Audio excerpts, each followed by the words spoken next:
Xoş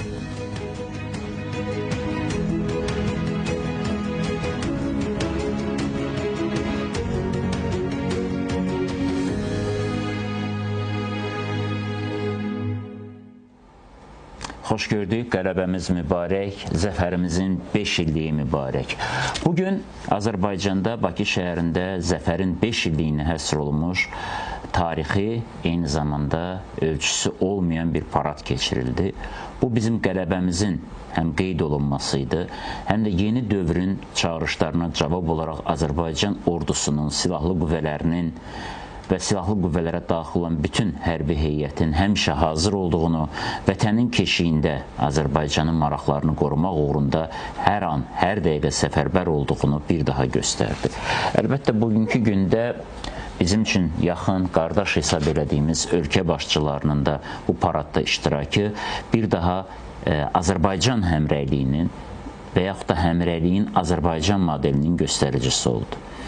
Azərbaycan özünün fərqli siyasəti ilə, uğurlu xarici siyasət, ümumiyyətlə daxili siyasət, xalq iqtidar birliyi nəticəsində əldə olunmuş nəticələrlə həm də öz müttəfiqlərini, dostlarını dəqiq hədəfə vuraraq, müəyyənləşdirərək birləşdirməyi bacardı. Biz bunu düz 5 il öncə hərb meydanında da gördük. Diplomatik cəbhədə də gördük, informasiya cəbhəsində də gördük, hər birimizin evində də gördük. Bu qardaş ölkələrin bayraqları hər birimizin evində idi. Və bayramın ilk anlarında qələbəmizin sevincini qeyd edəndə Azərbaycanın bayrağı ilə bərabər bu qardaş ölkələrin də, Türkiyənin də, Pakistanın da bayrağını qürurla gəzdirdik. Ona görə ki, bizə söz dayağı oldular, mənəvi dayağı oldular, bizə ürək-dirək verdilər, yalnızdayıq dedilər. Bizim qələbəmizə bizi kimi inandılar, bizim böyüklüyümüzə bizi kimi inandılar və qələbəmizin, özü də hər qələbəmizin sevincini bölüşdülər.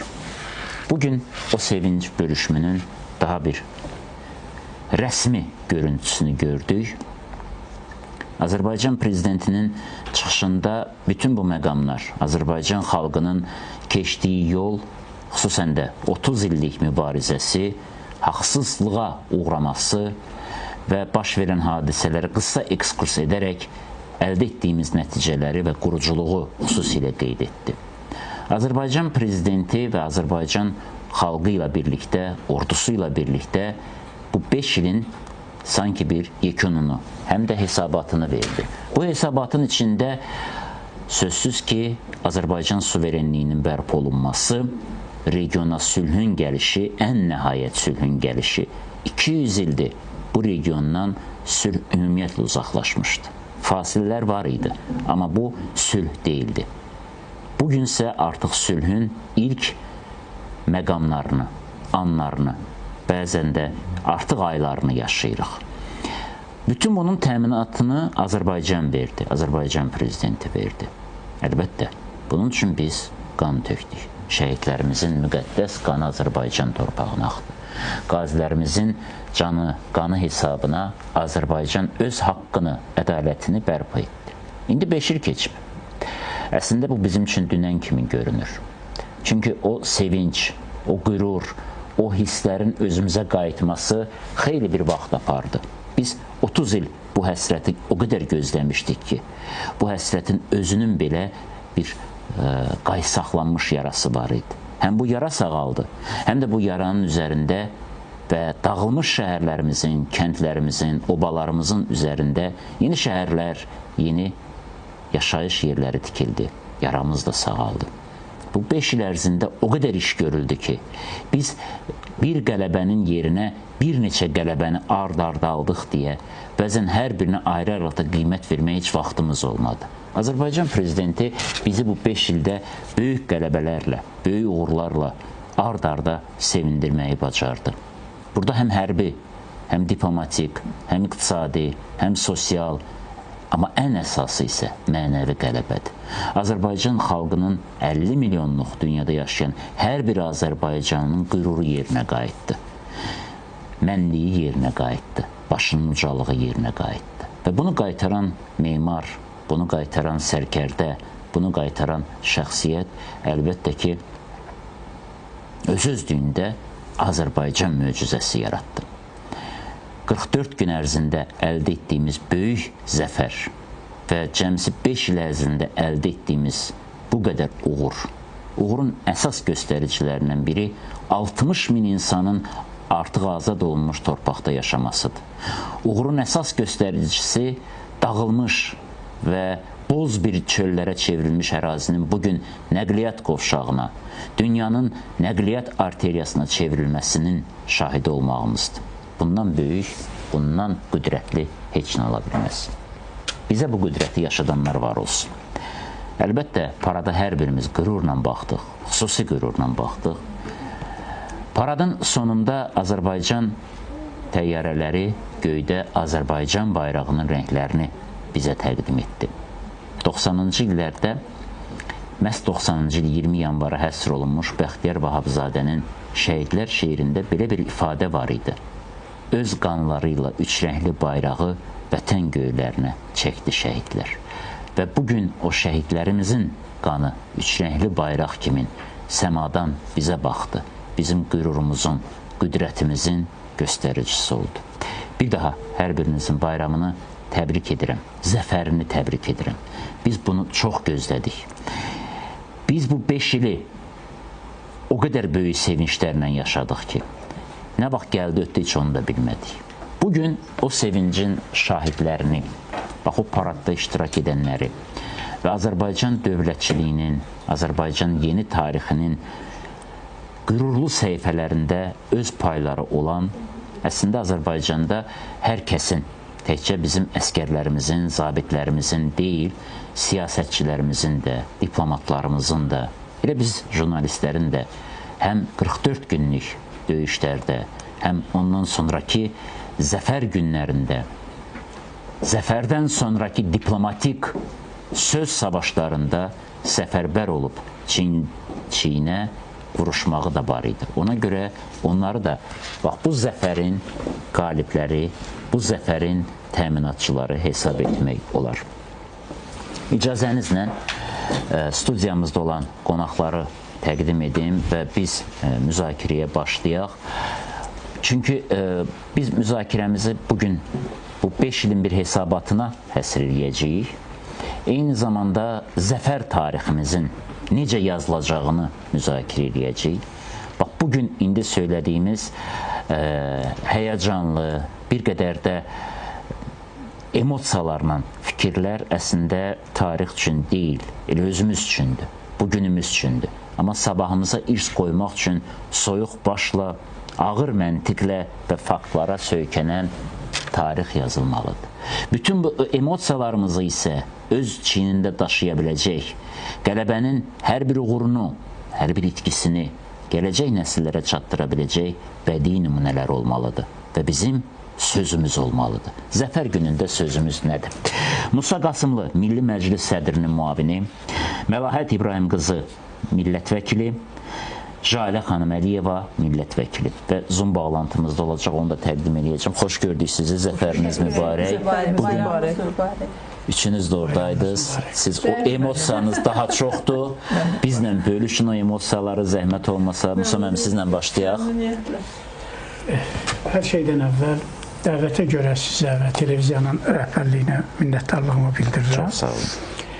Və sizin kanal vasitəsilə bütün tamaşaçıları tariximizin ən möhtəşəm hadisəsi, ən böyük qələbəsi bu zəfər günü münasibəti ilə təbrik edirəm. Gözəl bir parad keçdi. Paradda ilk siz dediniz hisslərinizi, hardan hara gəldiyimiz bir an gözümün önündə canlandı. Çünki Birinci Qarabağ müharibəsi zamanı biz o fakt toplamaqdan ötürü Ulu Öndər Heydər Əliyev o zaman Milli Məclis sədri olanda mən işləyirdim. Orada göndərərdi. Biz əskərlərimizin vəziyyətinə baxırdıq. Bəli. Amma indi görün nə qədər fərqli bir vəziyyət yaranıb. Azərbaycan hardan hara gəldi. Cənab Prezidentimiz, Müzəffər Ali Başkomandanımız və qardaş Türkiyə Cumhuriyyəti Prezidenti Rəcəb Tayyib Ərdoğanın bir daha dediyi kimi qələbəmizin memarı olan cənab prezidentimiz İlham Əliyevin çox möhtəşəm bir nitqi oldu. Və qardaş, dost Pakistanın baş naziri iştirak etdi, hərbçilər iştirak edirdi. Bu tamamilə fərqli bir mənzərə idi. Bu qələbənin çox gözəl vurğuladı. Sadəcə rəqəmlər, digər məsələlər deyil. Qələbənin əhəmiyyəti və ondan alacağımız dərslər nədir? Bəli. Yəni, sadəcə hər il biz gəlib qələbəni keçiririk, bu il 5-ci ildir, amma bir millət olaraq ondan hansı dərsləri almalıyıq? O dərsləri almaqdan ötürü biz özümüzə başlıca olaraq hansı sualı verməliyik? Bayaq dedim, haradaydık, haraya gəldik, nə üçün gəldik, necə gəldik, kimin sayəsində gəldik, hansı siyasətin nəticəsində biz bu zəfərə gəlib çatdıq. Tarixi hadisədir. Hörmətli Məlahət xanım, Jalə xanım davam etdirsinlər, sonra ümumi fikir mübadiləsi edər. Musa müəllim, bu ifadəni çox dəqiq dediniz ki, gələcəyə çatdırmaq lazımdır. Bəzən həqiqətən də tarix unudulan bir şeydir. Bir də görsən unudulur. Hansısa bir məqam unudulur və sonradan bu unutqanlıq böyük bəlalar yaradır. Ona görə də bunu çox dəqiq ifadə elədiniz ki, hardan hara gəldiyimizi həmişə yadımızda saxlamalıyıq.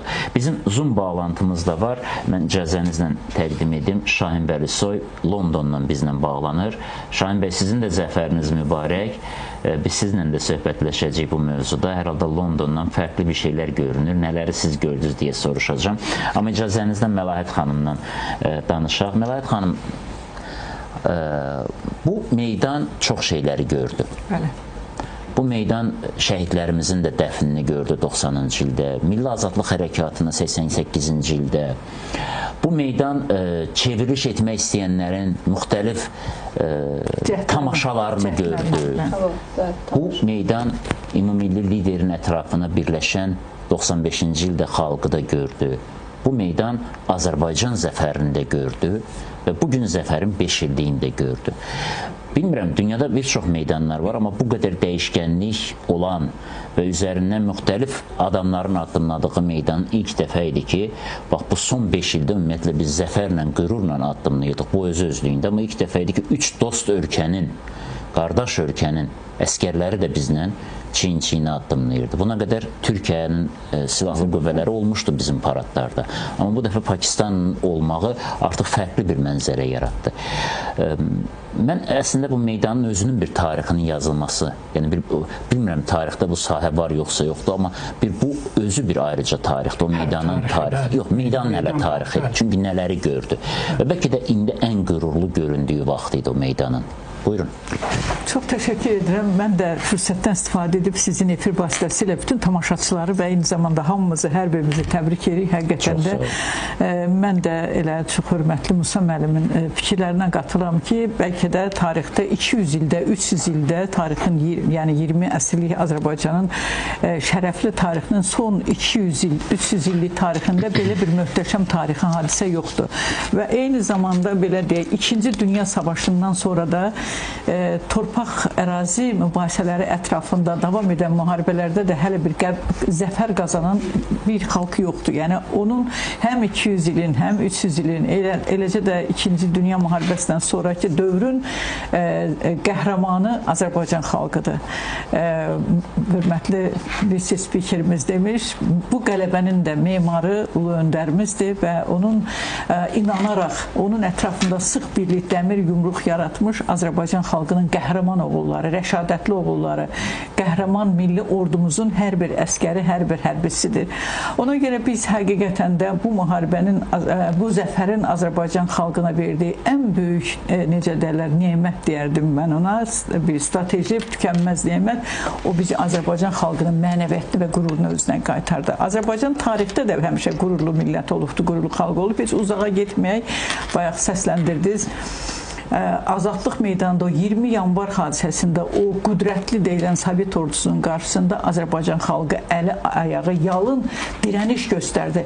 Zülmə əyilməzliyini göstərdi. Özdə üzr istəyirəm, başsız qalan xalq. Bəli, lidersiz qalan, bəli, başsız çox gözəl deyirsə, elə də səsləndirmək lazımdır. Başsız qalan xalq dirəniş göstərdi və sübut elədi ki, Azərbaycan xalqı heç vaxt zülmün, zalimin qarşısında baş əyməyəcəkdir. Və onu da möhtərəm prezidentimiz ötən dövrlərdə öncə ulu öndərimiz 2003-cü ildə isə möhtərəm prezidentimiz cənab İlham Əliyev hər kürsüdə, ən mötəbər kürsülərdə belə dedi ki, biz bir obuz torpağımızı işğal altında qoymayacağıq və əgər danışıqlar, sülh prosesi nəticə verməzsə, bizim alternativimiz, yəni ikinci alternativ bir dənə qalır müharibə təbii ki, onu səsləndirdi və səsləndirdi, yəqin ki, görünür, inanmadılar, amma möhtərəm prezidentimiz, müzəffər ali baş komandanımız, onun necə deyirlər, siz çox gözəl təqdimat etdi, sizin təqdimatınızdan sonra da demək biraz o qədər də çətindir,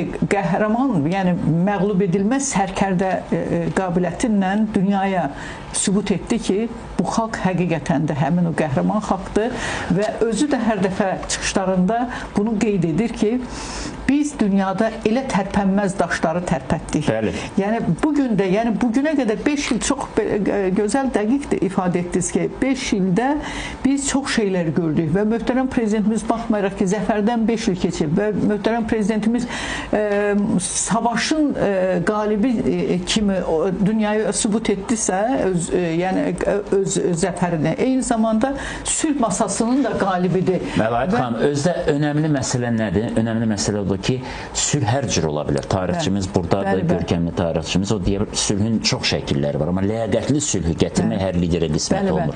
İcazə verirsə bir dəqiqəlik bir aradan sonra davam elətdirək söhbətimizi.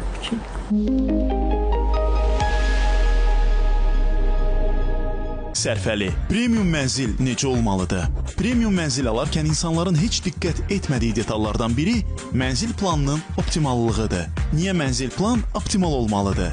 Optimal olmayan mənzil plan sahə etkisidir. İtirilmiş hər kvadrat metr itirilmiş pul deməkdir. City Garden Nərimanovda mənzillər tam optimal planlanıb. Beləliklə, sənin hər kvadrat metr üçün ödədiyin pul öz haqqını verir. City Garden Nərimanov. Ulduz 1544. Trendyol Super alışveriş günlərində fürsət çox. Yalnız bugün Trendyol Milla və Trendyol Milla Men'də 30%'dək endirimdən yararlan. Bitmədi. Noyabr 20 kodu ilə əlavə 20% endirim. 30 manat və üzəri kargo ödənişsiz. İlin super fürsətini qaçırma. Biz bir xəyal qururuq. O xəyal musiqi ilə süzülüb hər günümüzə damla qarışır. Heç vaxt sönməyən ümidlərimizlə bütün qaranlıqlardan qürurla çıxırıq.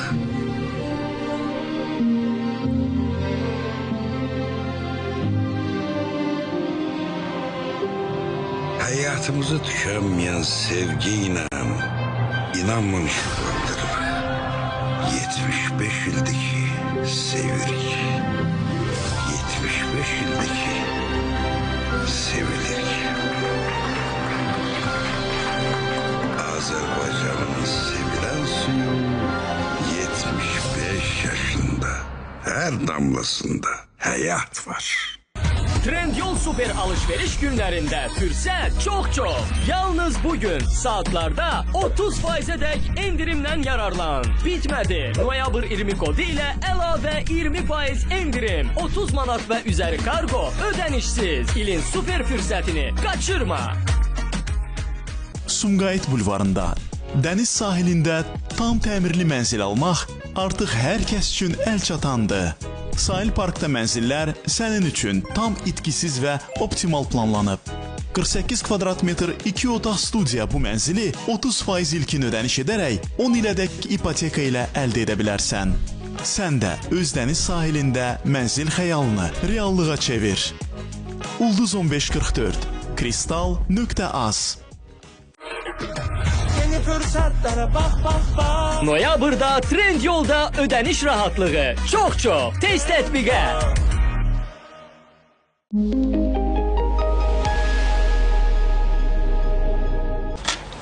Zəfərimizin 5-ci il dönümünə həsr olunmuş efirimizdə Zəfərin 5-ci il dönümünün paradını da müzakirə edirik. Paradda görüntülərdən başqa çox ciddi mesajlar da verildi. Həm Azərbaycan prezidentinin nitqində vardı bu mesajlar, həm də qardaş dövlətlərimizin dövlət başçılarının da sözündə bu vardı. Mən xüsusən də Türkiyə Cumhuriyyətinin Cumhurbaşqanı Cənab Ərdoğanın dediyi bir fikrin dərhal bir çox ölkələrin mətbuatında manşetə çıxdığını gördüm. Xüsusən də o fikir ki, bu qələbə, bu zəfər Türk dünyasının zəfəridir və Türk dünyasının yeni bir səhifəsidir. Bax, bu yeni səhifədən, Türk dünyasının birliyindən qorxanlar dərhal bunu qorxu manşetinə çevirdilər. Amma Türk dövlətləri, Türk dövlətində Türk birliyini istəyənlərin hər biri də sevinç manşetinə çevirdi. Ona görə burada səslənən mesajlar bu təkcə hərbi gücü, qüdrəti göstərmək deyildi. Bu həm siyasəti, həm diplomatiyanı, həm də yeni dövrün yeni siyasi düzənini göstərmək idi. Azərbaycanın prezidenti bu il artıq bunu bir neçə dəfə etdi və müxtəlif məkanlarda, elə Şuşanın özündə də, Xankəndinin özündə də, Laçının özündə də və yekun kimi Bakı paradında bu mesajın həm tam mətni verildi, həm də 3 imza ilə, 3 sözlə bərkidildi. Bu yeni həm də qardaşlıq, dostluq ittifaqı ilə bərabər, iş birliyi, əməkdaşlıq ittifaqı ilə bərabər yeni bir dünyaya birgə addımlamaq ittifaqı idi. Biz həm də liderlərin çıxışlarını da müzakirə edəcəyik. Məlahət xanım, biz sizlə istəyirsiniz davam elətdirək, çünki yarımçıq qoymalı oldum sözünüzü. Həm də bu məqamlara toxunun, çünki siz də eşitdiniz oradakı çıxışları. Fərqli nələr var idi? Sözsüz ki, sizin də qeyd etdiyiniz kimi bu ilki paradın tamamilə başqa bir mahiyyəti, yeni formada təqdimatı oldu. İlk dəfə olaraq 3 qardaş dövlətin Pakistan, Türkiyə və Azərbaycanın birgə hərbiçilərinin birgə paradı oldu və dünyaya bu bir mesaj idi, bölgəyə bir mesaj idi, Türk dünyasını sevməyən qüvvələrə bir mesaj idi, bütövlükdə Azərbaycana qarşı necə deyirlər, xoş olmayan niyyətlərə qarşı mesaj idi və eyni zamanda Azərbaycanın qüdrətli bir dövlət olduğunun bir mesajı idi və eyni zamanda hər 3 dövlət başçılarının da həm möhtərəm prezidentimizin, həm Sayın Cumhurbaşqanı Ərdoğan, eləcə də Pakistanın baş nazirinin verdiyi mesajlarda eyni zamanda sülh mesajları var idi. Yəni, hər 3 dövlətin başçılarının nə qədər sülhpərvar bu ölkələrin, həm Türkiyənin, həm Azərbaycanın, həm Pakistanın siyasətində müharibə yox, müharibədən qorunmaq üçün güclü ordunun lazım olduğunu, sülhün əldə olunması üçün güclü ordunun olması mesajı idi. Ona görə bugünkü parad hesab edirəm ki, bu məqamları ilə də tarixə düşəcək və eyni zamanda həm qardaş Türkiyənin prezidenti və eləcə də Pakistanın baş naziri möhtərəm prezidentimizin dünya sülhünə verdiyi töhfələrini xüsusi vurğuladı və hətta 8 avqustda Vaşinqtonda Ağ Evdə imzalanan, daha doğrusu paraflanan sülh sazişi ilə bağlı fikirlərini dedi və onun da memarı, onun da təşəbbüskarı, o sənədin də bilavasitə hazırlanmasının müəllifinin möhtərəm prezidentimiz İlham Əliyev olduğunu vurğuladı və əminliklə bildirdilər ki, bölgəyə qalıcı, davamlı sülh gələcəkdir, özü mütləq gələcəkdir.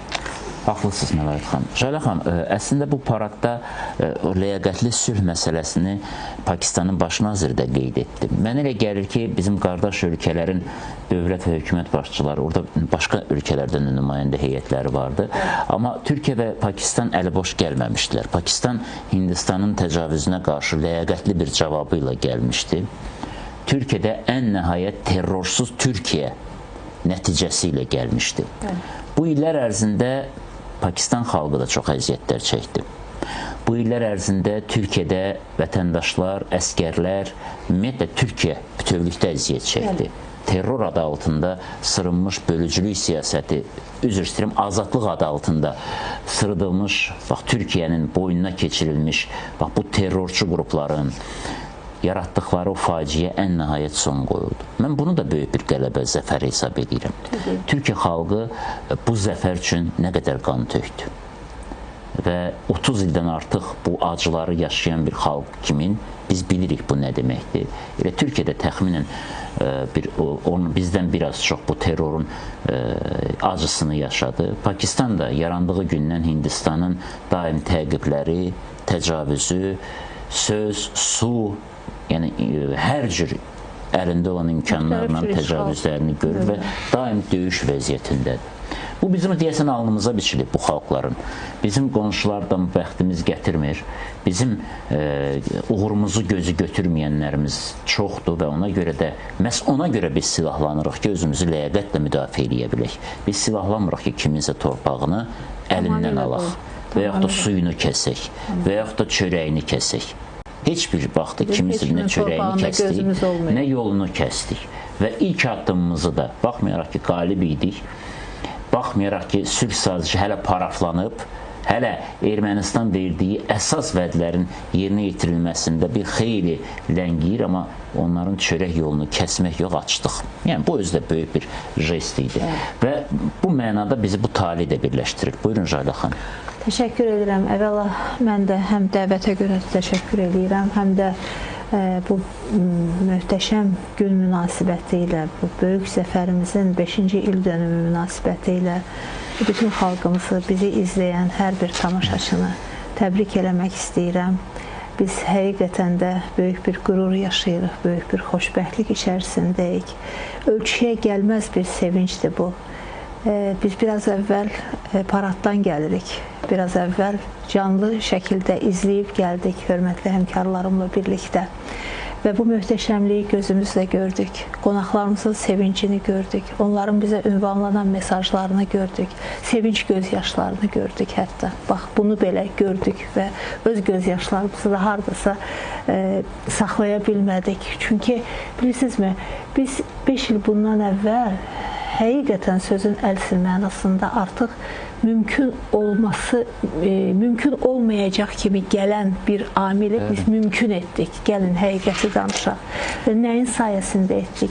Böyük inamımızın, etibarımızın sayəsində, prezidentimizin ətrafında möhkəm birləşməyimizin sayəsində. Müharibə günlərində bir tandem çox dəbdə idi və daha sonra hardasa bir şüara çevrildi ki, biz müharibəni 2-3 böyük qüvvənin, xalqın, ordunun və dövlətin, yəni xalq, ordu, prezident birliyinin sayəsində, həmrəliyi sayəsində qazandıq.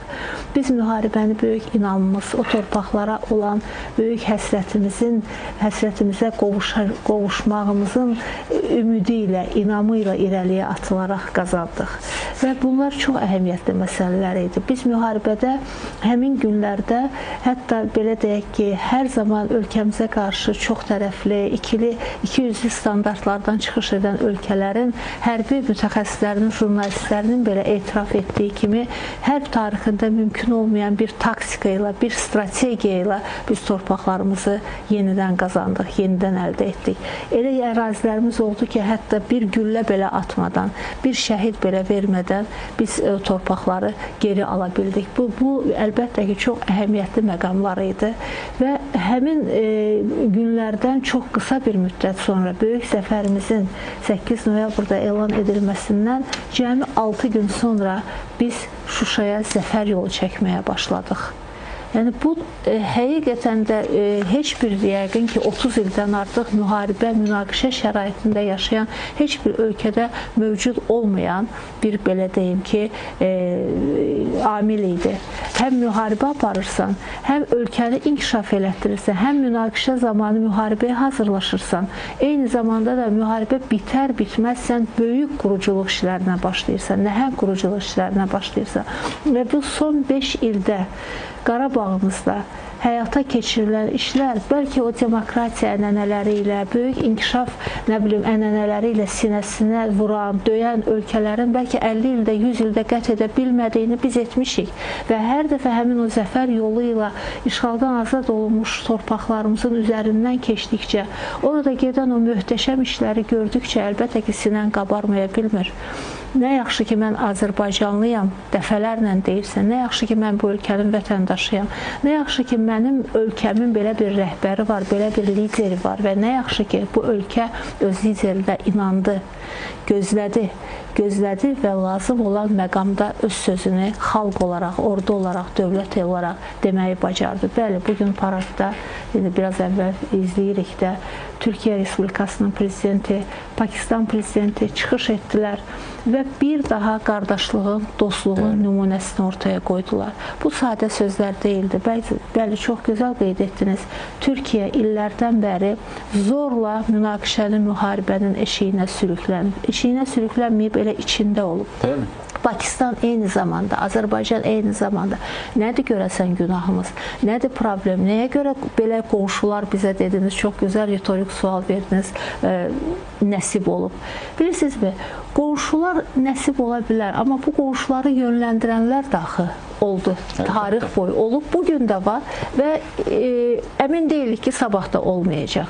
Yəni bizim inkişafımızı, bizim deyək ki, söz sahibi, nüfuz sahibi olmağımızı istəməyən qüvvələr hər bir zaman olub. 30 illik münaqişə günlərində də oldu, illərində də oldu, müharibə zamanında oldu, bugün də var.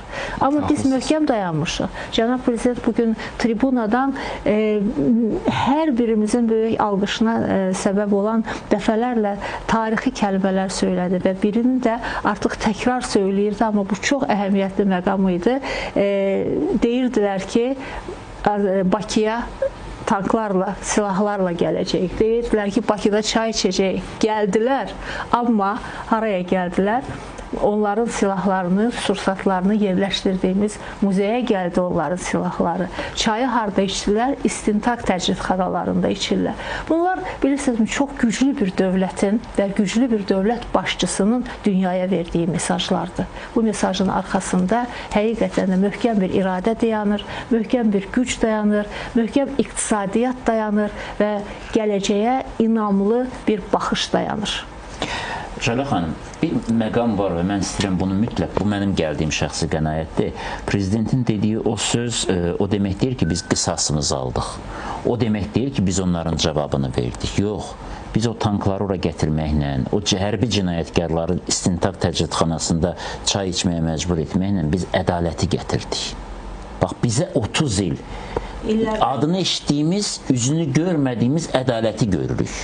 Və Sinop Qənimətlər Parkı bizim ədaləti gözlə görəcəyimiz bir məkandır. Biz bunu görə bilmirdik. Sadəcə bizim deyil, görmək istəməyənlərin də görəcəyi bir məkandır. Orada mənim yadımdadır, COP günlərində bizi görmək istəməyənlərin biri öz-özünə durub gəlmişdi və orada oteldə yer vermişdilər. Səhər-səhər Qənimətlər Parkını görəndən sonra dərhal çıxdı, getdi.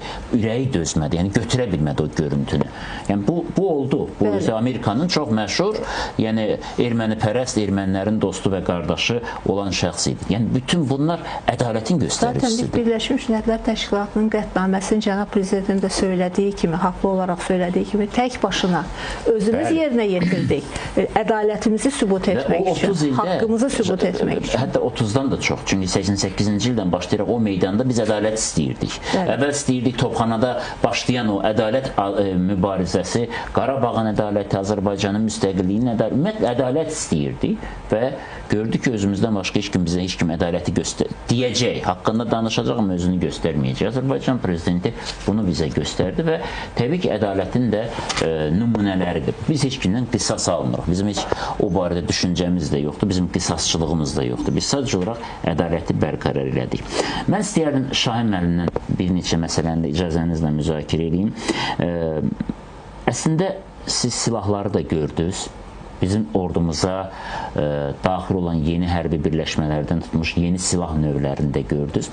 Bayaq Jayla xanım bu məsələyə üstörtülü toxundu. Mən istəyirəm bir qədər bu məsələyə də baxasınız. Hər halda bir müharibə aparmaq kifayət qədər baha başa gələn bir şeydir. Müharibədən sonra ən azı o müharibənin vurduğu yaralar, yəni söhbət sosial məsələlərdən gedir, ailə üzvlərini itirən insanlar var, qazilər var, onların sosial təminatı məsələsi var və bunu da ləyaqətlə icra eləmək məsələsi var. Eyni zamanda silah, sursat və digər vasitələr işləndikcə onun yerinin bərpası var, üstəlik yeni silahların alınması özümüz gördük və bütün bunların axarında bir də dirçələn Qarabağ var. Qarabağ və Şərqi Zəngəzur. Yəni çox böyük ərazidən gedir söhbət və paralel bir neçə rayon mərkəzi, paralel bir neçə kənd tikilir, istifadəyə verilir, artıq insanlar yaşayır. Hərdən doğrudan da düşünürsən ki, bu çox böyük vəsaitdir və heç nədən, mən bu sözü belə birbaşa deyirəm, qənaət etmir Azərbaycan. Nə sosial məsələlərində, nə hərbi texnikanın yenilənməsi məsələsində, nə də o abadlıq və quruculuq işlərində. Hər halda mən bugün bizim o Zəfər muzeyimizi görəndə, yəni muzeylərin içinə düşə biləcək, dünya muzeylərinin içinə düşə biləcək möhtəşəmlik, əzəməti də gördüm. Bax, bu yeni silahlar, Azərbaycanın yeni hərbi hədəfləri, ən çox da bugün sözsüz ki, enerjinin, nəqliyyatın mərkəzinə çevrilən Azərbaycanın müdafiəsi çox önəmlidir. Siz hansı məqamları gördünüz? Bax, bu yeni silahlarda, yeni hərbi hissələrdə, yeni heyətlərdə. Şahin müəllim, buyurun. Zoomda nəsə deyəsən problemimiz yarandı.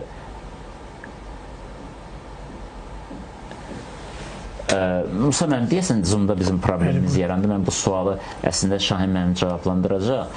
Amma sözsüz ki, indi siz də tarixçi olduğunuz üçün bu proseslərin, bir də bundan bir neçə gün öncə Milli Elmlər Akademiyasında sizin iştirakınızdan Azərbaycan Prezidentinin bir tarixçilər qarşısında qoyduğu bir vəzifə vardı. Xüsusən zəfərlə bağlı, zəfər tarixinin yazılması. Mən istəyərdim bunu geniş bizə izah eləyəsiniz ki, həqiqətən zəfərin elə sözlə deyilməklə bitmir də, bu faktoloji bir xronologiyası ilə bərabər tarixi şərhi verilməlidir. Çünki bu rəqəmlər heç nə demir, amma rəqəmin izahı hər şeyi deyil. Buyurun. Bəli. Bu qazanılan qələbə və eyni zamanda ümumiyyətlə 91-ci ildə dövlət müstəqilliyi bərpa ediləndən sonra keçdiyimiz böyük bir mərhələnin tarixinin yazılmasını və bütövlükdə tariximizin, milli dövlətçilik tariximizin yazılmasını möhtərəm cənab prezidentimiz İlham Əliyev Akademiyanın 80 illik yubileyindəki nitqində dedi. Tarix, millət öz tarixini bilməlidir. Tarixi şuurunu, bileyini itirən millət zamanın qaranlıq sel sularında qərq olmuş kimidir. Ona görə dövlət başçımızın o nitqi tarixçilər qarşısında bir vəzifə qoydu. Siz bayaq çox gözəl bir məsələyə toxundunuz indi. Dediniz, müharibə də aparılır, sosial məsələlər də həll edilir. Biz hardan hara gəldiyimizi bilməkdən ötürü birinci növbədə harada olduğumuzu bilməliyik. Harada idik biz, indi gəlib hara çıxmışıq və hara gedəcəyik. Dövlət başçımızın o nitqində o var idi və bugünkü zəfər nədir? Cənab prezidentimiz dedi ki, biz bütün tariximizi, müstəqil dövlətçilik tarixi yazmalıyıq. Yəni ki, bütün gənclərdə, bütün vətəndaşlarımızda milli dövlətçilik hissi hakim olmalıdır. Çünki bizi irəli aparan müstəqil dövlətimizdir. İndi baxın, sizin söylədiyinizlə bağlı bir dənə sual verək. Dünyada elə bir ölkə varmı ki, 1 milyondan çox qaçqın, məcburi köçkünün problemini həll eləsin, çadır şəhərciyini ləğv etsin, onların övladlarının təhsil haqqını ödəsin, sosial problemlərini həll etsin. İkinci, elə bir dövlət varmı ki, müharibəni tək başına aparsın, Allah bütün şəhidlərimizə rəhmət eləsin, qazilərimizə can sağlığı versin, amma şəhidlərin sayı 10 minlərlə ola bilərdi. Görün, nə qədər uğurlu hərbi əməliyyat aparıldı. Özdə heç bir xarici yardım olmadan. Bəli. Müharibədən 5 il keçib. Bu sadəcə bir tarix deyil, eyni zamanda bir millətin buradan dayanıb irəliyə baxacağı bir gündür. Bu 5 il ərzində Azərbaycan heç bir xarici yardım, Beynəlxalq Maliyyə Təşkilatının köməyi olmadan bütün ərazilərini əslində sıfırdan da aşağı, mənfidən tikir qurur. Çünki orada daş qalmayıb. Qısa müddətdə 3 hava limanı tikilib. yollar tikilib, Qarabağ Universiteti, özdə baxın, dəmir yollar çəkilib, böyük elmimiz, təhsilimiz, mədəniyyətimiz qayıdıb. Özdə nəyin hesabına? Yenə dövlət büdcəsinin hesabına. Özdə, məsələn, siz təsəvvür eləyin, gələnlə dövlət büdcəsi gəlir. Dünyada baş verən bütün bu proseslərin fonunda yenə də görürük ki, şəhid ailələrinin övladlarına, vətən müharibəsi, müharibə veteranlarına, qazilərə, digərlərə, çoxlu deməli, sosial yardım alanların övladlarına, özlərinə təhsil haqqını dövlət ödəyir. Fikir verin, dövlət büdcəsindən, dövlətin hesabına nə qədər təhsil alanların sayı artır. Deməli, biz bu tarixi qələbənin, cənab prezidentimiz dediyi kimi, əhəmiyyətini bilməliyik. Bu qələbə özünün əhəmiyyətinin miqyasına görə bir Azərbaycan miqyasındadır. Bir Cənubi Qafqaz miqyasındadır. Bir Türk dünyası, bir də bütövlükdə beynəlxalq miqyasdadır. Baxın, cənab prezidentimiz həmişə deyir ki, biz haqq ədaləti bərpa etdik. Bugün bütün dünyada əzilən xalqlar üçün haqq ədalət mücəssəməsi rəmzi dövlət başçımızdır. Dövlət başçımız onlara yol göstərdi. Sözdə biz gürültülü şəkildə bizim hamımız, Türk dünyası, qardaşımız, birliyimiz gözəl sözlərdir. Amma gerçək olaraq həyatda Türk millətlərinə özgüvəni, özünə inamı bu qələbə verdi və qələbənin memarı olan cənab prezidentimiz 21-ci əsri Türk əsri elan etdi. Türk əsri elədi. Bütün Türk millətləri bugün Azərbaycanın qələbəsi ilə sevinirlər. Deməli, bu tarixin də araşdırılmasında fayda var, zəruridir. Əlbəttə. Azərbaycan miqyasına gələndə bu sadəcə Elçin müəllim, bir torpağın azad olunması demək deyil. Bəli. Bu, səlib yürüşlərindən bəri yürüdülən siyasətin darmadağın edilməsidir. 18-ci əsrin 20-ci illərindən bəri quraşdırılan planların ayaq altına atılıb darmadağın edilməsidir. Azərbaycanın bədənində olan qara yaranı, çıbanı kökündən kəsib atmaq deməkdir. Qondarma Dağlıq Qarabağ termini 20-ci əsrin 20-ci illərində bizim siyasi leksikona gətirilmişdi. Onun kəsilib atılması deməkdir. 1921-ci ilin mayında bizim siyasi leksikondan çıxarılmış Zəngəzur ifadəsinin təkrarən siyasi leksikona gətirilməsidir. Və ən başlıcası, sizin çoxmilli tamaşaçılarınız var. Bundan sonra bizim millətin qapılarına, evlərinə şəhidlər gəlməyəcək. Bəli. Bundan sonraki 100 illər tarixinə cənab prezidentimiz o yolu açdı. Millətə necə yaşamaq lazımdır, onun düsturunu verdi. Və dedi ki, sən qalib millətsən, qalib millət də oldu. Biz 88-ci ildən bəri əslində çox əvvəllər qondarma qurum yaradılandan bəri dövlət suverenliyimizi ilk dəfə Müzəffər Ali Başkomandanın silahlı qüvvələrimizin sayəsində qəbul etdi. Özdə qazanılan bu qələbə təkcə təcavüzkar Ermənistan, erməni təşkilatları üzərində qazanılan, dünya erməniliyinin üzərində çalınan qələbə deyil. Bu, onların havadarları üzərində qazanılan qələbədir. Çünki bu böyük bir layihəni dövlət başçımız darmadağın elədi, qoydu. Bizdən akademiyada, nitqində də dövlət başçımız dedi. Biz öz tariximizi bilməliyik. Milli vətənpərvərlik hissi güclü olmalıdır. Özdə bu bütün sahələrdə çox ciddi dəyişiklikləri tələb edir. Dərsliklərdən, bağçalardan, hər şeydə. Siz çox bayaqda bir gözəl söz dediniz ki, rəqəmlər təhlil olunmalıdır. Əlbəttə. Baxın, bizim Laçın, Kəlbəcər, Ağdam necə işğaldan azad edildi? Bu diplomatiya ilə işğaldan azad edildi. Görün nə qədər bir şəhid verə bilərdi Kəlbəcərin, Laçının dağlarında və yaxud da ən böyük istehkamların qurulduğu Ağdamda. Deməli, qazanılan qələbə təkcə hərbi qələbə deyil. Sizin də dediyiniz kimi siyasətin qələbəsidir, cənab prezidentimizin diplomatiyasının qələbəsidir, milli mənəvi ruhumuzun qələbəsidir. Və bu elə bir tarixdir ki, bu tarix yazılmalıdır. Çünki 50 il də sonra, 100 il də sonra insanlar arxivə hamısı gedib oturub oxuya bilməyəcək. Mütəxəssislər gedəcək və bu tarix yazılmalıdır. Elə yazılmalıdır ki, masaüstü kitablar olsun və hərb tarixində siz çox gözəl bilirsiniz. Hərb tarixində həmişə sərkərdələrin qətiyyəti, cəngavərliyi, rəhbərliyi öndə olur. Və Azərbaycan tarixində yeni bir dövr açılır. Ən yeni Azərbaycan yaradılır. Ən yeni Azərbaycanın memarı da cənab prezidentimizdir və heç şübhəsiz tarixçilərin də bizim də borcumuz odur və bəlli işlər də görülür.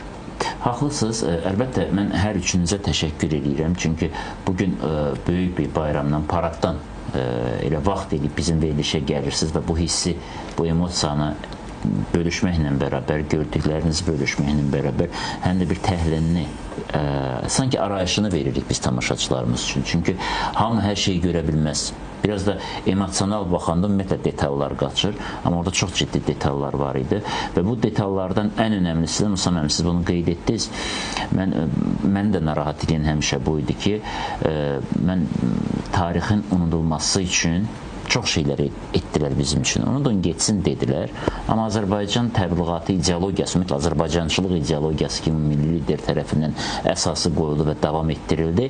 Bu bircə şeyə yönəlmişdi ki, biz rayonlarımızın belə işğal günlərini unutmamalıyıq.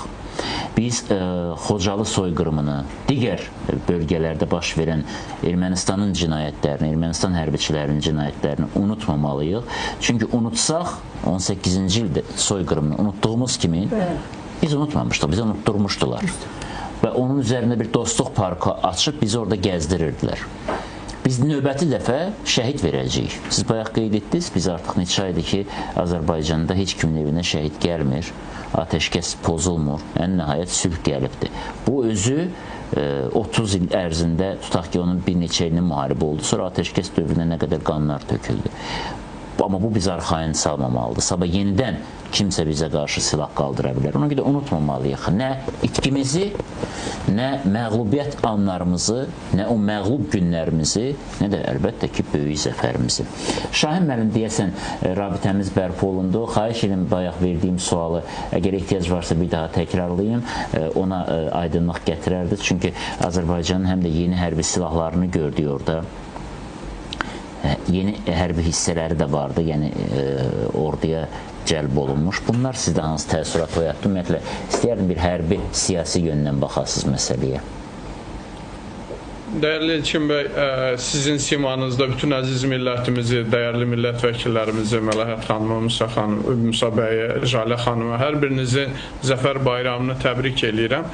İlk öncə, bilirsiniz, bir şeyin altını vurğulamaq lazımdır ki, Azərbaycan minillik dövlət şuurunu sanki yenidən bərpa edirmiş kimi davranır. Bu müharibəyə hazırlaşma dönəmində belə bir çox ölkənin, bilirsiniz, torpaq məsələ problemi var, işğal var və ilk çaxnaşmalardan yaranmış bəzi problemlər var. Amma bunların bir çoxu milli şuur, dövlət şuurunu oyadıb və ya bu yoxluğundan əziklik çəkirlər. Amma Azərbaycan bu müharibəyə, bu zəfərə hazırlığı minillik dövlət şuuru ilə başladı. Yəni, beynəlxalq qurumları Məlahət xanım çox gözəl bilir. Bu, Avropa parlamentlərində biz də diaspora təşkilatları olaraq uzun illər çox əziyyət çəkirik. Bizi necə dinləmirlər. Yəni, beynəlxalq qaydanın necə güclüdən yana olduğunu bilən Azərbaycan dövlət şuuru bütün qurumlarınla hazırlaşdı. Biz hər zaman ordumuzun altını vurğuluyuruq. Amma bir şeyin altını icazə versəniz, çizərdim ki, biz 1-ci Qarabağ müharibəsində asimetrik hücumlara qarşı qoya bilmədiyimiz üçün toplum içində parçalanma oldu. Biz bu parçalanmayı 2-ci Qarabağ müharibəsində bir yolunu tapdıq və buna imkan vermədik. Siz gözəl vurğuladınız girişdə ki, mediamız, diaspora təşkilatlarımız, ölkənin içindəki sıradan vətəndaşımızdan tutun devlət məmurlarına qədər əl birliyi içində oldu. Yəni bu o qədər belə tam bir bədən halına gəlmişdi ki, sanki Azərbaycan minillik devlət şuurunda aralıq verməmişdi. Yəni bu çox önəmlidir. Üzr istəyirəm, bu yerdə mən istəyirəm Milli Məclisin deputatlarını bu 5 il ərzində xüsusən də həm müharibə günləri, həm də ondan sonraki zəfər günləri elə spikerdə daxil olmaqla parlament üzvlərini də qeyd eləyək. Çünki onlar da bir diplomat kimi, bir Azərbaycanın sözçüsü kimi müxtəlif qruplarda, məkanlarda, şəxsi münasibətlər zəminində dostluq etdikləri insanlarla Azərbaycan gerçəkliyini çatdırdılar. Xüsusən bizim bugün də parlamentin spikeri hazırda Braziliyadadır, COP-da Azərbaycanı təmsil edir. Xanım Qafarovanın da bu illər ərzində Azərbaycan gerçəyinin çatdırılması üçün demək olar ki, bütün tribunalardan fəal istifadə etməsi oldu. Əlbəttə, bu insanları da biz heç birini unutmuruq. Haqlısınız. Buyurun, davam edin. Bilirsiniz, beynəlxalq hüquq nə qədər də belə ədalət üzərinə qurulmuş kimi yazılsa da, amma sistem güclüdən yanadır. Bilirsiniz, böyük devlətlər beynəlxalq hüququ manipulyasiya edirlər və bu manipulyasiya etdikləri zaman zəif devlətlər bunun uzun illərdə əziyyətini çəkir. Biz bunun 30 ildən çox əziyyətini çəkirik. Bir an öncə dəyərli millət vəkillərimiz də vurğuladılar, durmadan ədalət axtaran bir millətdən möhtəşəm zəfər qazanmış və zəfərinin 5-ci ilini bugün bu gözəl paradla, belə deyim də, dünyaya, dosta, düşmənə göstərən bir millətə çevrildik. Əlbəttə ki, bugün bu paraddakı bu silahların görülməsi, dünyada belə bir anlayış var siyasətdə ki, barışa məcbur etmə. Çünki könüllü barış mümkün deyil. Bu qulağa nə qədər də xoş gəlsə də ədəbiyyat mövzusudur, amma siyasətdə bu gerçək deyil. Siyasətin bir dili var, bilirsiniz, bəlli bir yol tapıb və sıxışdırmaq. 21-ci əsrdə yəni %100 qalibiyyət belə deyim, əldə etmək dünya siyasi konjunkturuna uyğun deyil. Yəni bugün beynəlxalq qurumların çox olması, böyük devlətlərin öz satelit ölkələrini qorumaq və ya onları fərqli yöntəmlərlə baskı altında tutmasını göz önündə tutduğumuz zaman %100 qalibiyyət biraz gerçəkçi görünmür. Bunu Azərbaycan başardı və bunu başarması üçün ön çalışması var idi. Bilirsiniz, qoşulmama hərəkatının çox öncədən hazırlanması və bu 44 günlük bu gözəl, möhtəşəm, belə zəfərlə bitən, belə deyim, müharibə günlərində öz işini çox gözəl gördü. Azərbaycanın, belə deyim, devlət qurumlarının bir çoxu çox üstün başarı göstərdi. Əlbəttə ki, bugün siz gözəl dediniz, bugünkü zəfəri, bugünkü olanları gələcəyə götürmək lazımdır. Əlbəttə ki, biz davam elətdirəcəyik. Bir dəqiqə bir fasilə verək, fasilədən sonra davam elətdirək.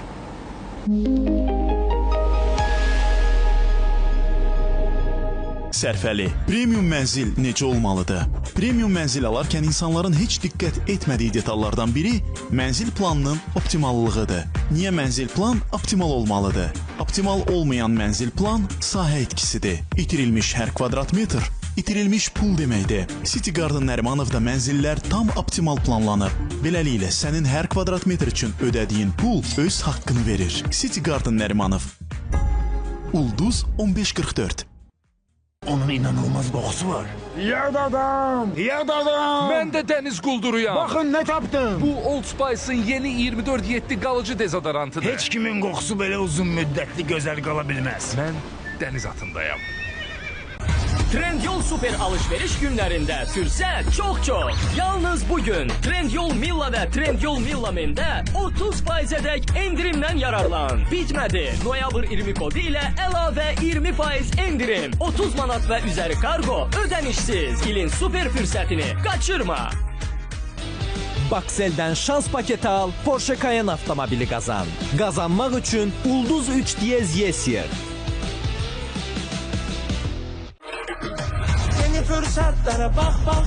Noyabr'da Trendyol'da ödəniş rahatlığı. Çox. Tez tətbiqə. Canım baş Biz bir xəyal qururuq. O xəyal musiqi ilə süzülüb hər günümüzə damla-damla qarışır. Heç vaxt sönməyən ümidlərimizlə bütün qaranlıqlardan qürurla çıxırıq.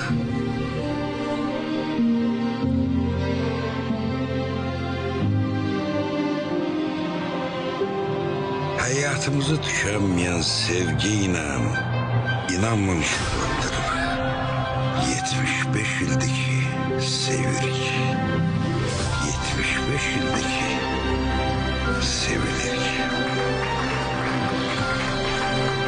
Azərbaycanın sevilen suyu 75 yaşında. Her damlasında hayat var. Trendyol Super alışveriş günlerinde fürsət çok. Yalnız bugün saatlarda 30%'dek indirimden yararlan. Bitmedi. Noyabr 20 kodu ile elave 20% indirim. 30 manat ve üzeri kargo ödenişsiz. İlin süper fürsətini kaçırma. Ayda cəmi 977 manata Bakıda tam təmirli mənzil sahibi ol. Kristal sənə kompleks həyat, sərfəli şərtlər, rahatlığın üçün seçilən yerləşmə təklif edir. Biləcəri yaşayış kompleksində 48 kvadrat metr sahəli 2 otaq studiya mənzili ipoteka ilə əldə et. 10 illik ipoteka zamanı bu mənzilə ayda cəmi 977 manata. Daha çox seçim və daha ətraflı məlumat üçün elə indi Ulduz 1544-ə zəng et. Kristal.az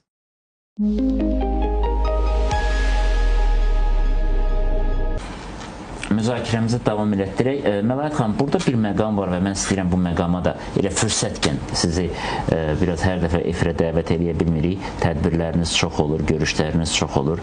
Elə bax, bugün də Zəfər paradından bizim studiyamıza gələn hörmətli Məlahət xanım bugünkü gün şəhid ailələrlə bağlı keçirilən bir tədbirdə iştirak etmək üçün gedəcəkdir studiyamızda. Ona görə də fürsətdən istifadə edib bu sualı da verim ki, Azərbaycan prezidenti Milli Elmlər Akademiyasının 80 ilinə həsr olunmuş tədbirdə belə bir fikir söylədi ki, Azərbaycanlılar hansı ölkədə yaşayırlarsa, onlar heç vaxt separatçılığa yol vermir. Və də separatçılıq bizim xalqın genetik yaddaşında yoxdur. Bizim nəsə xoşumuza gəlməzsə, biz əşyamızı götürüb də gedib və ümumiyyətlə biz dövlətçiliyə qarşı heç vaxt çıxmamışıq. Musa mənim sözümü təsdiqləyər, şahsevənlik bizdən niyə çıxıbdır? Biz əslində dövlətsevənlikdir. Bir quruculuq olmalıdır, bir sistem olmalıdır. Dövlət nədir? İdarə etmənin bir formasıdır. Biz anarxiyanın həmişə uzaq olmuşuq. Və bir Ermənistana da mesajı verdi ki, Azərbaycanlıların ora qayıdışından qorxmaq yox, əksinə sizə bir dövlət ənənəsi, dövlətçilik ənənəsi. Biz bunu misal üçün Gürcüstan timsalında görürük. Gürcüstanda yaşayan 500 mindən çox Azərbaycanlı Gürcü dövlətinin, Gürcüstan dövlətinin quruculuğunda çox fəal iştirak edirlər. İqtisadi həyatında da, mədəni həyatında da, baxmayaraq ki, arada bərədə Gürcüstanda bu və digər şəkildə millətçi qüvvələr nələrsə yaratmaq istəyir. Amma Azərbaycanlıların qətiyyəti və eyni zamanda məsələyə münasibəti sözsüz ki, bunu bir dəfəlik həll edir. Və bu Musa müəllimin birbaşa mövzusudur, Güney Azərbaycan məsələsi. İran dövlətinin 2000 illik tarixinin varsa, dövlətçilik tarixi varsa, o 2000 illiyin ən azından 1500 ilə Azərbaycan türklərinin hesabınadır. Bəlkə də daha çox.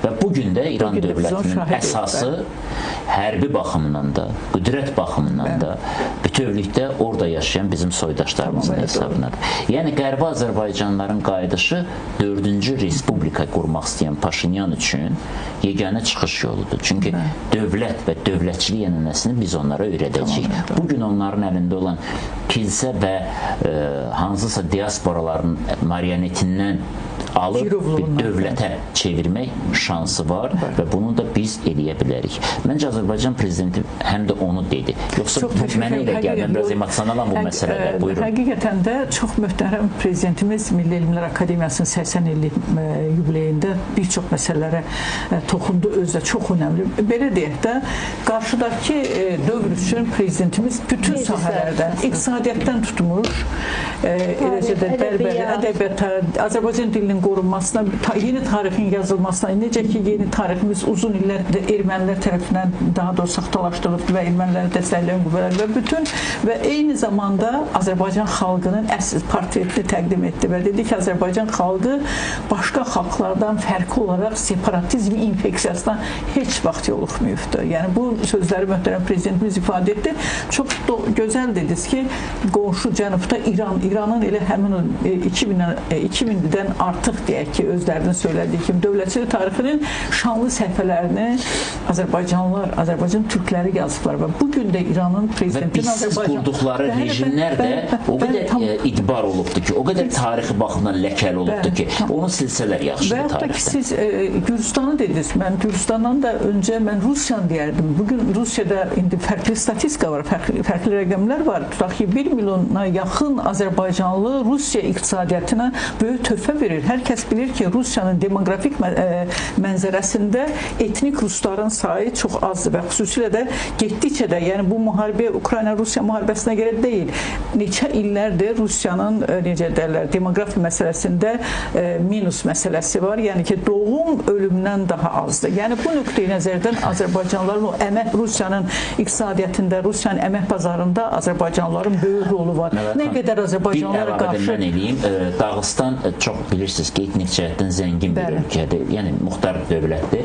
Amma Dağıstanda da milli zəmində asayışı bərpa edən və o qüvvələr arasında barışığı həm Azərbaycanlar, həm də kumuklardır. Yəni bir türk sanki qanında bu var da, bir sistemini yaşamaq. Bu bir daha göstərir ki, Azərbaycan xalqının o min illər boyu olan dövlətçilik şuuru, dövlətçilik, yəni Atatürk'ün bir sözü var ki, əgər söz konusu vətəndirsə də qalan şeylər təfərrüat. Bax, Azərbaycan xalqında da bu dövlətçilik şuuruna biz elə yanaşmalıyıq. Ona görə və prezidentimiz bunun davamı olaraq da dedi ki, yəni Ermənistanda Azərbaycana fobiya olan qüvvələr Azərbaycanlıların, Qərbi Azərbaycanlıların qayıdışından qorxmamalılar. Yəni əgər 87-91-ci ildə Ermənistandan məcburi deportasiya olmuş 300 minə yaxın Azərbaycanlı qayıdarsa Ermənistan iqtisadiyyatına daha böyük töhfələr verə bilər və Azərbaycanlıların qayıdışı Azərbaycan Ermənistan arasında həm etimad mühitinin daha da artırmasına, eyni zamanda Azərbaycan dövləti, Azərbaycanlılar ora qayıdar, sonra daha çox böyük dəstək verəcək. Azərbaycan əgər Afrikada, Asiyada inkişaf etməkdə olan, etməmiş ölkələrə bu qədər humanitar yardım edirsə və yaxud da Gürcüstanda Azərbaycanlıların yaşadığı yerlərdə Heydər Fondunun xətti ilə məktəblər tikilir, sosial obyektlər, infrastruktur yaradılır və Azərbaycanlıların qayıdışı Ermənistana, yəni Qərbi Azərbaycanlıların Ermənistana sülh, barışçıl formada, necə deyirlər, prezidentimizin sözləri ifadə etsək, tankların üzərində yox, öz maşınlarla qayıtması Ermənistan dövlətinin bugünkü o şansı ən gözəl qiymətləndirmələr olar. Bugün hər kəs bilir ki, dünya da bilir. Yəni bugün möhtərəm prezidentimizin sülh təşəbbüslərini, hətta Azərbaycana fobiya olan Fransada, necə deyirlər, dəstəkləyir. Onu məcburdur daha doğrusu məcburdur dəstəkləmək. Çünki Ermənistanın gələcək talihi Azərbaycanla xoşgörü, xoş niyyətli əməkdaşlıqdan asıldı və Türkiyəni də nəzərə alsaq, bugün Türkiyə prezidenti də çox gözəl dedi, biz diqqətdə saxlayırıq. Yəni Paşinyanın, Ermənistanın Azərbaycan tərəfindən irəli sürülmüş bu sülh təşəbbüslərinə, sülh təklifinə bağlı öhdəliklərinin yerinə yetirilməsinə biz onu diqqətdə saxlayırıq. Ya Ermənistan üçün yəni bir daha təkrar edirəm ki, bu son şansdır. Bu son şansı istər erməni diaspora olsun, istər erməni lobbisi olsun, istərsə Ermənistanın daxilində olan qüvvələr düzgün dəyərləndirməsə, onların sonunu sual altında olacaqdır. Təbii ki, əslində ermənilər çox sevdiyi Cayla xan bir məsələ var. Bizə ünvanını deyirlər ki, müsəlmanın sonraki ağlı məndə olaydı. Bugün Paşinyan öz canlı hər səhər salamlaşıraq o öz vətəndaşları ilə sosial media üzərindən. Bugün çox maraqlı bir şey dedi ki, biz heç bu müharibə olmazdı əgər vaxtında etiraf edəsəydik və başa düşsəydik ki, Qarabağ Azərbaycan ərazisidir və mənim səhvim odur ki, 2018-2019-cu ildə bunu etmədim. Bəli. Amma bu səhv üçün nə qədər ermənilərin nələr itirdiyi də aydındır, qanı da töküldü. Təbii ki, bizə də çox böyük zərb oldu. Biz elə onların səhvini düzəltməklə məşğuluq hələ ki. Tarixi səhvlərini, coğrafi səhvlərini, iqtisadi səhvlərini və təkcə onların yox, bir çoxlarının. Elə Amerika kimi qüdrətli dövlətin özündə Biden administrasiyası dövründə buraxdığı səhvləri biz indi düzəldirik. Baxın, dünən yox, sıra gün Asiya liderlərinin ABŞ-da görüşü, Vaşinqtonda o görüşü, o məsələlərin əldə olunması o zaman baş verdi ki, trip ideyası, yəni Zəngəzur dəhlizi reallaşdı. Azərbaycan bir nəqliyyat məsələsində o keçid rolunda qarant oldu və ondan sonra artıq Asiya gündəmə gələ bilərdi Amerika üçün. Yəni bunu vaxtında eləyə bilərdi də Biden. Amma hələ diasporanın yanındaydı və yaxud heç bilmirdik haradaydı. Bilmirəm, yaşında elədik onu. Buyurun Jalə xanım. Ağ dediniz və həqiqətən də Azərbaycan Qarabağdan ta Ağevə çox qısa bir müddət ərzində çox böyük bir yol qət etdi və bu yolun sonunda dediyiniz kimi Azərbaycan bir körpüyə çevrildi.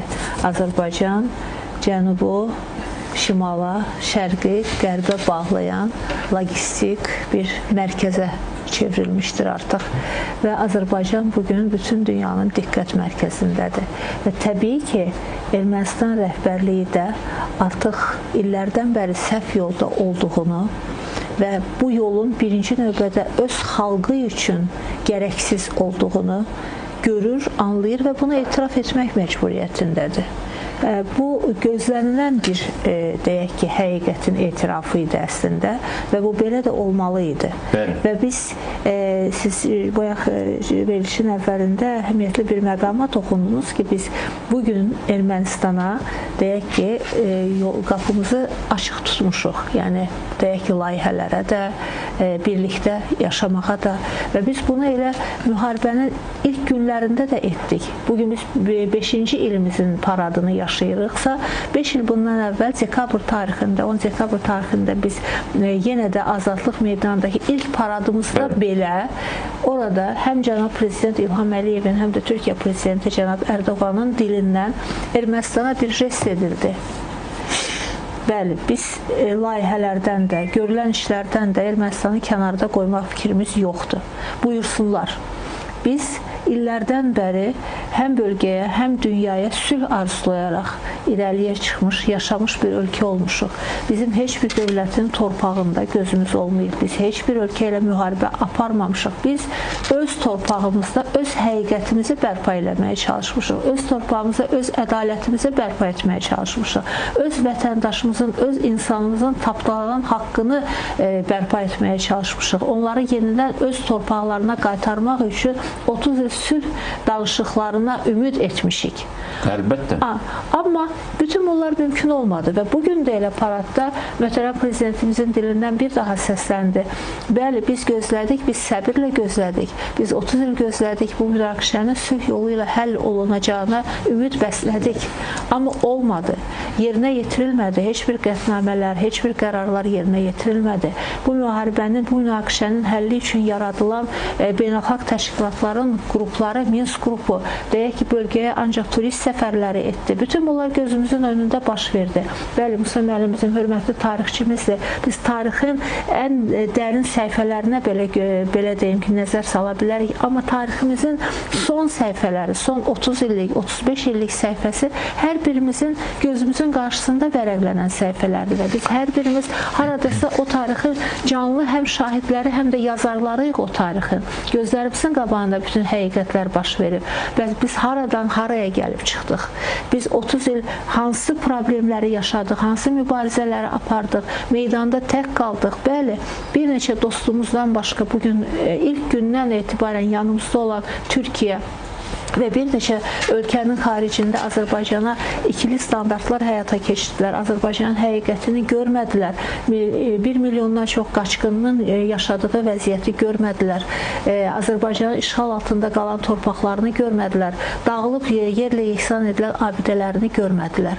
Amma bütün bunlar başımıza gətirildi. Amma buna baxmayaraq biz yenə də tolerantlığımızı qoruduq. Biz yenə də humanizmimizi qoruduq və bugün də qoruyuruq. Bugün də sadəcə özümüzə deyil, attığımız addımlarla həm bölgəyə, həm də geniş dünyaya biz sülh gətirmək istəyirik. Budur bugün Azərbaycan dövlətinin həyata keçirdiyi siyasət, Azərbaycan dövlətinin arxalandığı prinsip, Azərbaycan dövlətinin birbaşa ölkə prezidentinin mövqeyi bundan ibarətdir. Biraz əvvəl qeyd edildi, müharibəni biz sadəcə silahlarla, sadəcə ordumuzla deyil, eyni zamanda diplomatiyamızla, siyasətimizlə qazandıq və eyni zamanda informasiya müharibəsi ilə qazandıq. Həmin günlərdə 44 gün ərzində demək olar, hər gün gün aşırı prezidentimizin həm deməli ölkə, həm də dünya deməli mətbuat orqanlarına, televiziyalarına verdiyi müsahibələr, kəskin, qəti cavabları, bəzən o belə deyim ki, qərəzli sualların qarşısında danışan müxbirlərin qəti cavabı heç bir haqqı olmadan Azərbaycanı deyək ki, harasa sürükləməyə çalışan o sualların içərisindən alnı açıq, üzü ağ çıxması və tarixi faktlarla, tarixi aspektlərlə, həqiqətlərlə sustura bilməsi elə özü də müharibənin, informasiya müharibəsində qələbəmizi təmin edən çox əhəmiyyətli bir nəsnə idi, çox əhəmiyyətli bir amil idi. Ümumiyyətlə, Azərbaycan prezidenti Cənab İlham Əliyevin vizyonu, görünüşü, baxışları tamam fərqlidir. Və hərdən doğrudan da bir miqyasa baxanda, görülən işə baxanda, ölçülərə baxanda, yəni dövlətimiz gənc dövlətdir və bizim bayaq Şahin müəllim dedi ki, dövlətçilik ənənəmizi elə əlimizdən almışdılar ki, o Şəhriyarın sözü olmasın, bizi yaman günə qoymuşdular ki, bütövlükdə ənənə yox idi. Qısa müddətdə həm ənənəni yaratmalısan, həm də onu stabil və ardıcıl aparmalısan, həm də yeni baxışlara açıq olmalısan. Bu yeni baxışların bütün detallarını mən, yəni elə bir sahə yoxdur ki, biz o yeni baxışı hiss eləməyik, o cümlədən diplomatiyada və siyasətdə. Yeri gəlmişkən, Şahin müəllim, əslində bir neçə gün öncə Azərbaycan prezidentinin köməkçisi Böyük Britaniyanın Xarici İşlər Naziri ilə də görüşdü. Doğrudur, mətbuatda bununla bağlı çox az məlumat getdi, amma çox güman ki, Böyük Britaniyanın siyasi gündəliyində Azərbaycanla yeni əməkdaşlıq məsələləri var. Xüsusən də hərbi məsələlərdə artıq Azərbaycana Britaniya silahı da gələcək. Və mən əminəm ki, dəqiq buna əminəm ki, növbəti paradlarda, necə ki bu paradda biz yeni silahları, başqa ölkələrdən aldığımız silahlarla bərabər öz müdafiə sənayimizin istehsalı olan silahları da gördük, hərbi texnikanı da gördük və çox güman ki, Britaniyanın da hərbi texnikası, silahları gələcək bizim ölkəmizə və təkcə onun yox. Çünki Amerika Birləşmiş Ştatları ilə bizim imzaladığımız sənədə əsasən süni intellekt vasitəsilə təhlükəsizliyin təmin olunması və s. məsələləri var. Çünki biz əgər bu nəqliyyatların, nəqliyyat qovşaqlarının və digər bu infrastruktur məsələlərinin müdafiəsi, mühafizəsi məsələsində israrlıyıqsa, burada çox ciddi bir yeniliklər olmalıdır. Əlbəttə, bizim buna qadirik, amma texnika elə bir şeydir ki, hər gün yenilənir və bu reallıqlara cavab vermək üçün də həm yerli istehsal, eyni zamanda da xarici ölkələrdən alınmalarda fasilə olmamalıdır. Buyurun Şahin müəllim, siz necə düşünürsünüz? Ümumiyyətlə, bu hərbi texnikanın, Britaniyanın ümumiyyətlə Azərbaycanla bağlı siyasətində hansı detallar var? Dəyərli Elçin bəy, bilirsiniz, Azərbaycan Böyük Britaniya əlaqələrinin belə deyim, təməlini möhtərəm Heydər Əliyev zamanında çox sağlam qoydu. Bilirsiniz, Birinci Dünya müharibəsində Ermənistanla Böyük Britaniya müttəfiq idilər və bu gələneksel olan ölkələrdə müttəfiqlik dəyişimi çox olmur. Bu çox az görünən bir olaydı. Amma biz 2-ci Qarabağ müharibəsinə gəldiyimiz zaman Azərbaycanla Böyük Britaniya arasındakı əlaqələr demək olar ki, müttəfiqlik səviyyəsinə yaxınlaşmış bir əlaqələrimiz var idi. Bu həm enerji sahəsindəki yatırımlar və çox geniş yelpazədə Cənubi Qafqazda Böyük Britaniya Azərbaycan üzərindən öz çıxarlarını təmin eləyir. Yəni bunların hamısını göz önündə tutduğumuz zaman böyük bir iş görülmüşdü. Çox böyük bir belə deyim, gözəl bir təməli olub və uzun bir yola çıxılmışdı və bu 2-ci Qarabağ müharibəsindəki zəfərdən sonra da Böyük Britaniyadakı, yəni Cənubi Qafqaz ölkələrinə silah satımı embargosu qaldırıldı. Bu həm Azərbaycana qarşı qaldırıldı, həm də Ermənistana qarşı qaldırıldı. Azərbaycanla Böyük Britaniya arasında əlaqələr gerçəkdən belə deyim, çox perspektivi var. İngiltərə mərkəzli çox finans quruluşları, lojistik mərkəzlər, bilirsiniz, enerji şirkətləri, bir çoxu İngiltərə qeydiyyatında olan, beynəlxalq şirkətlər olsa da London qeydiyyatında olan şirkətlərdir ki, bunun Azərbaycana və Azərbaycan üzərindən gedən belə siyasi iqtisadi çıxarlara çox maraqları var. Və bizim Azərbaycanla əlaqələr get-gedə belə deyim, İngiltərə-Azərbaycan əlaqələri genişlənir. Əgər əlbəttə əvvəllər sadəcə enerji sahəsi ilə başlamışdısa, indi daha fərqli spektrdə çox dərin əlaqələr qurulur. Bilirsiniz, 2-ci Qarabağ müharibəsi dönəmində Fransa ilə Rusiyanın müharibənin 8-ci günündə Birləşmiş Millətlər Təşkilatının Güvənlik Komitəsinə Azərbaycana veto qoyulması, embargo qoyulması təklifi çıxardılmışdı. Onda belə İngiltərə öz belə deyim, veto haqqını istifadə etmədi. Buna texniki veto dedilər və bu təklifin yenidən araşdırılması üçün alt quruma göndərərək Azərbaycanı bir növü qorumuş oldu. Bu Azərbaycan-İngiltərə əlaqələrinin nə qədər üstün səviyyədə olduğunu yəni göstərir. Yəni bu əlaqələr bu səviyyədə olmasaydı, cənab prezidentin İngiltərə ilə olan əlaqələrə bu qədər önəm verməsi olmasaydı, bunu təmin etmək mümkün deyildi. Sonunda biz Azərbaycanımızı çox sevirik, amma dünya siyasi konjunkturunda Azərbaycan kiçik bir dövlətdir. Yəni İngiltərə kimi bir dövlətin diqqətini çəkmək üçün gerçəkdən təməlli iş görmək gərəkir. Ona görə bunu Azərbaycan diplomatiyası gerçəkdən çox gözəl başarır və bunun da davamı olaraq özellikle de Hikmet Hacıyev'in son dönemler sık İngiltere'ye gelmesi, İngiltere'deki Azerbaycan'la sorumlu kurumların başçılarıyla görüşmesi, bunun içinde hem enerji meseleleri var, lojistik meseleler var. Bunların birçoğunun hamısını danışılıp ve yeni işbirliği içerisine girilmesi, bu da Azerbaycan'ın gelecekteki hem bölgemizde hem dünya iktisadiyatında mövqeyini gücləndirir. Eğer icazə verseniz, Azerbaycan geçmiş Sovet ölkələri içində ən gözəl enerji siyasəti aparan bir ölkədir. Biz müharibə edirik və müharibə doğrudur, bizdə çox yorucu olur və müharibə insanlarımızın yəni canını almaqla bərabər resurslarımızı da çox tükətməsinə baxmayaraq Azərbaycan elektrik stansiyalarını güclü şəkildə artırır. Çünki dönəmin ən böyük problemi elektrik yetərsizliyidir. Bununla bilirsiniz, qardaş Türkiyədə çox ciddi problemlərlə üzləşir. Çində 5%-dən çox elektrik yetərsizliyi səviyyəsinə gəlib. Çin kimi böyük bir iqtisadiyyatda 5% çox yüksək göstəricidir. Yəni Gürcüstan tamamən bağımlı vəziyyətdədir. Ermənistanın durumunu heç belə deyim, yəni demək belə mümkün deyil. Çünki o həm axar yakıt enerjisində, həm elektrik enerjisində Rusiyaya %100 bağımlıdır. Çünki oradakı atom stansiyası bilirsiniz Rusiyanın mülkiyyətindədir. Bunun hamısını göz önündə tuttuğumuz zaman Azərbaycan-İngiltərə əlaqələri çox perspektivlidir. Londonda dünyanın birçok böyük şirkətləri qeydiyyatdadır. Bu İngiltərə sahibliyində olmasa da, amma qeydiyyatı Londondadır. Ona görə bütün məsələlər Londonda həll olunur. Və Azərbaycanın yenidən bir də eyni şeyə dönürük. Azərbaycanın devlet axılı gerçəkdən bugünü deyil, sabahların təminatını etməyə çalışır.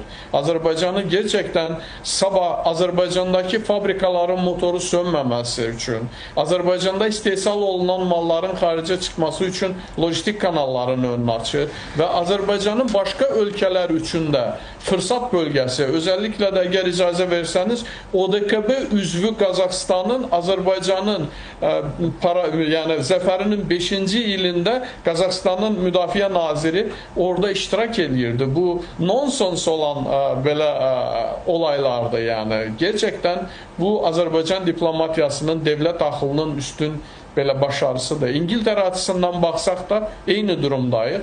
Azərbaycanla İngiltərə əlaqələri genişlənir. Bu təkcə zəfər deyildi, hərbi zəfər deyildi, bütövlükdə fundamental bir zəfər idi və siz indi nonsens sözündən işlətdiniz. Həqiqətən də biz bu 5 ildə o qədər nonsens görmüşük ki, bunu bir ipə sapa da düzmək mümkündür və həqiqətən də bir məsələni deyim.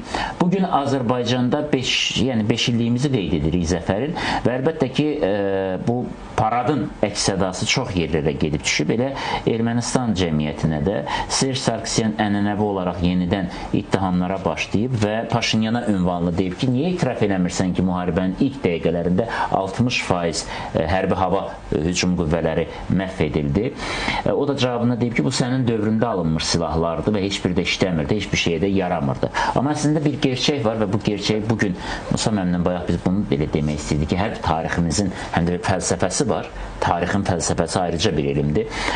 Bu faktlar deyil təkcə, bunun bir izahı var. Azərbaycan müharibənin ilk günlərində Kukuruznik adlı bir əməliyyat həyata keçirdi və bu əməliyyat 2013-cü ildə hazırlanmışdı.